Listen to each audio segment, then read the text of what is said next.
തെക്കുവടക്കിലേക്ക് വീണ്ടും സ്വാഗതം. ഇന്ന് ഞാൻ ചർച്ച ചെയ്യാൻ ഉദ്ദേശിക്കുന്നത് ശ്രീ എം.എ. ബേബിയുടെ CPM-ന്റെ ദേശീയ സെക്രട്ടറി ആയിട്ടുള്ള ഉയർച്ചയാണ്. ഒരു മലയാളിക്ക് ഇടതുപക്ഷ പ്രസ്ഥാനത്തിലൂടെ വളർന്ന ദേശീയ രാഷ്ട്രീയത്തിൽ പല പങ്കുകളും വഹിച്ച ഒരാൾക്ക് കിട്ടാവുന്ന ഏറ്റവും വലിയ പദവി CPM-ന്റെ ജനറൽ സെക്രട്ടറി എന്നതാണ്. അത് ലഭിച്ച ശ്രീ എം.എ. ബേബി എൻ്റെ സുഹൃത്തും കൂടിയാണ്. അദ്ദേഹത്തിന് എല്ലാ ആശംസകളും നേരിടുന്നു.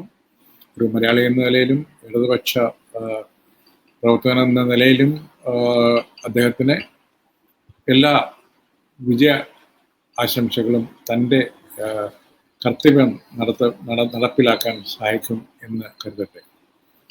ഇത് കേരളത്തിൻ്റെ ഇടതുപക്ഷ പ്രസ്ഥാനത്തിൻ്റെ അല്ലെങ്കിൽ ഇടതുപക്ഷ CPM നേതൃത്വം കൊടുക്കുന്ന ഇടതുപക്ഷത്തിൻ്റെ ഒരു തരത്തിൽ പറഞ്ഞാൽ ഗതി അല്ലെങ്കിൽ ഇമേജ് തന്നെ മാറ്റിമറിക്കുന്ന ഒരു സംഭവമായിട്ട് മാറിയിരിക്കുന്നു.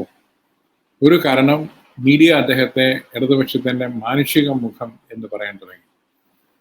അതിനർത്ഥം ഇതുവരെ ഇടതുപക്ഷത്തിന് മാനുഷികമല്ലാത്ത മുഖം ഉണ്ടായിരുന്നു എന്ന് പലരും ചോദിക്കാം. അങ്ങനെ ചോദിക്കുന്നവർ ദോഷേക ദൃക്കുകളാണെന്ന് അവർ പറയുകയും ചെയ്യും. അതുകൊണ്ട് ഞാൻ അതിലേക്ക് കടക്കുന്നില്ല. ഒന്ന് വളരെ കൃത്യമാണ്. ഇടതുപക്ഷത്തെയും കമ്മ്യൂണിസ്റ്റ് പാർട്ടികളെയും പൊതുവെ കരുതുന്നത്, പ്രത്യേകിച്ച് EMS പോലുള്ള ഇടതുപക്ഷ നേതാക്കളെ കണ്ട കേരളത്തിൽ ഇടതുപക്ഷ നേതാക്കൾ പുസ്തകം വായിക്കുന്നവർ, അറിവുള്ളവർ, മാനുഷികതയുള്ളവർ എന്നൊക്കെയുള്ള ഒരു ഇമേജ് അവരെ പറ്റി ഉണ്ടായിരുന്നു. അത് കുറേ നാളായിട്ട് ആ കൂട്ടർക്ക് അതില്ല എന്നുള്ളൊരു ഇമേജ് ബലപ്പെട്ടു വരികയായിരുന്നു. അവിടെയാണ് ബേബി നേതൃസ്ഥാനത്തിലേക്ക് വരിക വഴി മാനുഷികം, അറിവ്, നമ്മൾ എത്ര ഐഡിയോളജിക്കലി വിരുദ്ധരാണെങ്കിലും അറിവിൻ്റെയും മനുഷ്യത്വത്തിൻ്റെയും സഹവർത്തിത്വത്തിൻ്റെയും മെസ്സേജുകൾ എല്ലാവർക്കും പ്രിയപ്പെട്ടവരാണ്. ബേബി അറിയപ്പെടുന്നത് ഈ ഞാൻ പറഞ്ഞ വസ്തുക്കൾക്ക് ഒക്കെ വേണ്ടിയാണ്. ഇതുവരെ അദ്ദേഹത്തിന് ദേശീയ രാഷ്ട്രീയത്തിൽ സീതാറാം യെച്ചൂരിയെ പോലെ ആരെയും എപ്പോഴും ഏത് സമയത്തും വിളിക്കാവുന്ന ഒരു വ്യക്തിത്വമാണ് എന്ന് ഞാൻ കരുതുന്നില്ല.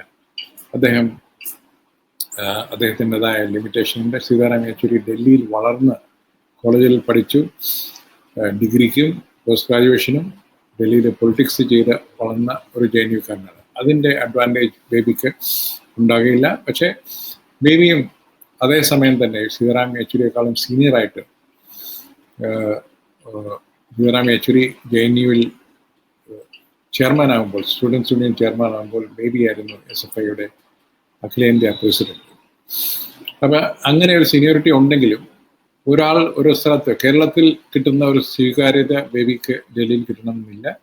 പക്ഷേ രാജ്യസഭയിലെ 2 ടേം ഉണ്ടായിരുന്നത്, അതായത് 12 വർഷം രാജ്യസഭയിലും ഉണ്ടായിരുന്ന ബേബിക്ക് ദേശീയ രാഷ്ട്രീയം എന്താണ് എന്നുള്ളത് ഒരു പുതുമയില്ല.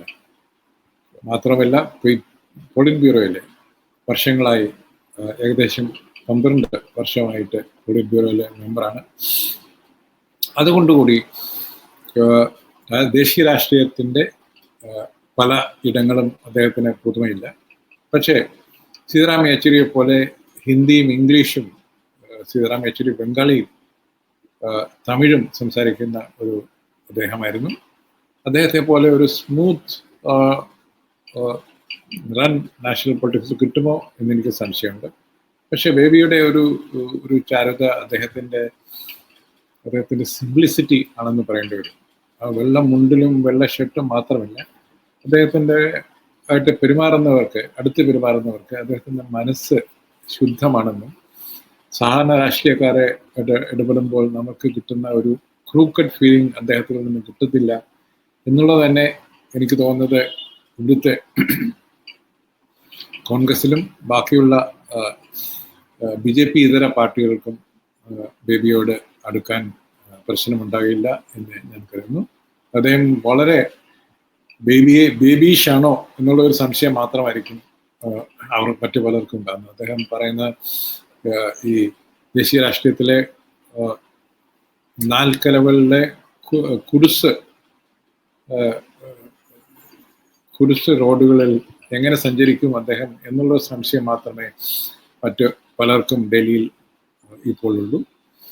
പക്ഷേ കേരളത്തെ സംബന്ധിച്ചോളം എനിക്ക് തോന്നുന്നത് ഇടതുപക്ഷത്തിന് വളരെ ആശ്വാസകരമായ ഒരു മുഖമാണ് ബേബിയുടേത്.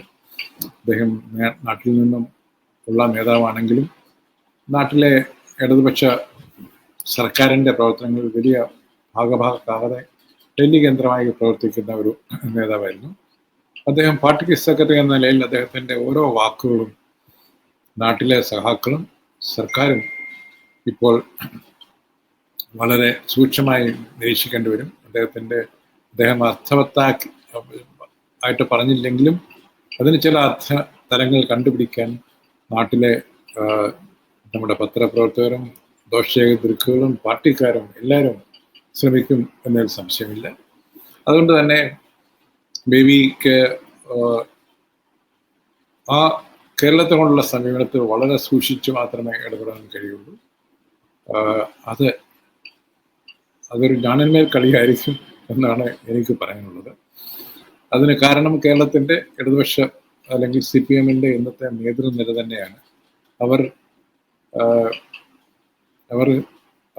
തുടർന്നു പോകുന്ന ചില നേതൃശൈലികൾ ബേബിയുടെ അല്ലെങ്കിൽ ബേബിയുടെ ദേശീയ നേതൃശൈലിക്ക് പാരലായിട്ടാണ്, അതിൻ്റെ അനുബന്ധമായി അല്ല എന്ന് പറയേണ്ടി വരും. പക്ഷേ ഒരു പാർട്ടി എന്ന നിലയിൽ എല്ലാവരെയും കൂട്ടി കൊണ്ടുപോകാനായിരിക്കണം ബേബിയുടെ ശ്രമം മൊത്തം. അതുകൊണ്ട് തന്നെ ബംഗാളിലും ത്രിപുരയിലും ഇതുവരെ കുറച്ചൊക്കെ CPM ചലനങ്ങൾ ഉണ്ടാക്കാൻ കഴിയുന്നുണ്ട്, ശ്രമിക്കുന്നുണ്ട്. അതും ബേബിക്ക് ഒരു വലിയ ചലഞ്ച് തന്നെ ആയിരിക്കും എന്ന് എനിക്ക് തോന്നുന്നു. ഒന്നുണ്ട്, ഇന്ത്യയിലെ ആകെ മൊത്തം കലാകാരന്മാരും ബുദ്ധിജീവികളും അക്കാഡമിക്സും സീതാറാം യെച്ചൂരിയെ പോലെ തന്നെ ബേബിയെ നോക്കി കാണുന്നു എന്നുള്ളത് ഒരു നല്ല കാര്യമാണ്. അത് CPM-നും ഇടതുപക്ഷ പ്രസ്ഥാനത്തിനും പൊതുവെ ഒരു നല്ല ഗുഡ് വിൽ ഉണ്ടാക്കാൻ സഹായിക്കും എന്നതിൽ ഒരു സംശയമില്ല. ഇത്രയും പറഞ്ഞുകൊണ്ട് ബേബിക്ക് തൻ്റെ അടുത്ത 4 വർഷം